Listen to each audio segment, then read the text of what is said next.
بسم الله الرحمن الرحيم. الحمد لله رب العالمين، والصلاة والسلام على رسول الله الأمين وعلى آله وأصحابه أجمعين ومن تبعهم بإحسان إلى يوم الدين، وبعد.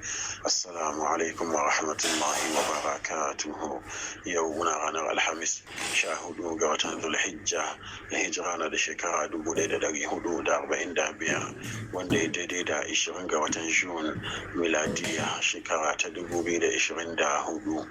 حديث يوم عن أبي هريرة رضي الله عنه قال قال رسول الله صلى الله عليه وسلم: المسلم أخو المسلم لا يظلمه ولا يخذله ولا يحقره، التقوى ها هنا، ويشير إلى صدره 3 مرات: بحسب امرئ من الشر أن يحقر أخاه المسلم. رواه مسلم.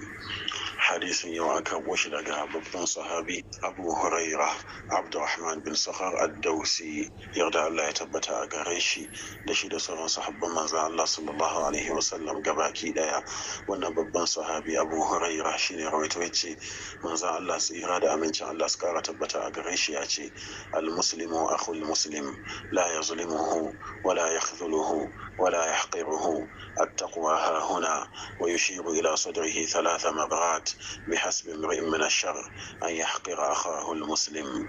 مسلمي دان uwan musulmi ne, dan haka baya zalunta shi, baya kaskantar da shi, baya wulakanta shi. Tsoron Allah anan yake. Manzo Allah sallallahu alaihi wasallam sai nuni zuwa ga ainihin kirjin shi har sau 3 ya ishi mutum ainihin sharri ya kasance ainihin mai wulakanta dan uwan shi musulmi.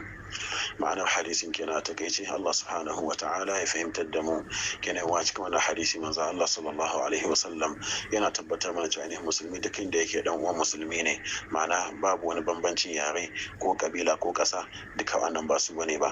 Matakar da ainihin mutum yana musulmi to dan uwanka ne musulmi, kai ma kana musulmi dan uwanka ne. Dan haka bai dace ba ga musulmi ya zalunci ainihin dan uwan shi musulmi, ko kuma ainihin ya kaskantar da shi, ko kuma ainihin ya wulakanta shi. Mu sani cewa tsoron Allah a cikin ainihin zuciya yake, a cikin kirshi yake. Da haka ya ishi mutum ainihin tarin sharri mutum ya kasance ainihin mai wulakanta dan uwan shi musulmi, ma'ana ya kasance mutum bai da sharrin komai sai kawai wulakanci ne yake yi, wannan kada ya ishe shi ainihin tarin sharri. Wannan kenan Allah subhanahu wa ta'ala ya fahimtar da mu. Allah ya samu daga cikin masu sauran magana tare da aiki da mafi kyau daga ciki. Allah ya maido da mu akan koyarwa addini maidowa na gari. Yan uwan musulmi da ke Filistin, Allah subhanahu wa ta'ala ya kawo musu dauki. Allah ya daukaka musulunci da musulmai a ko ina, a ko da wani lokaci.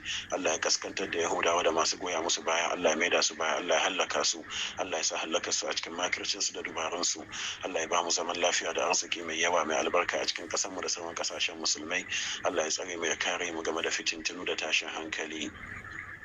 Inda muka yi daidai Allah subhanahu wa ta'ala ya karba da gare mu, inda muka yi kuskure Allah subhanahu wa ta'ala ya yafe mana.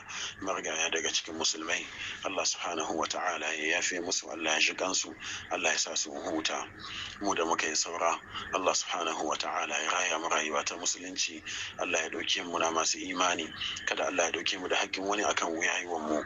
Allah ya sa mutuwa ta zama hutu a gare mu. Musulmi da ke cikin damuwoyi kala-kala, da ke cikin bashi da matsi da talauci da bacin rai da cuta, Allah subhanahu wa ta'ala ya yaye. Allah ya tabbatar da mu akan sunnar manzon Allah sallallahu alaihi wasallam.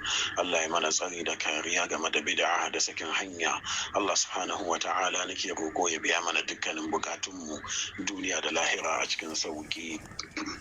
Subhanaka Allahumma wa bihamdik, ashhadu an la ilaha illa anta, astaghfiruka wa atubu ilaik. Assalamu alaikum wa rahmatullahi wa barakatuhu.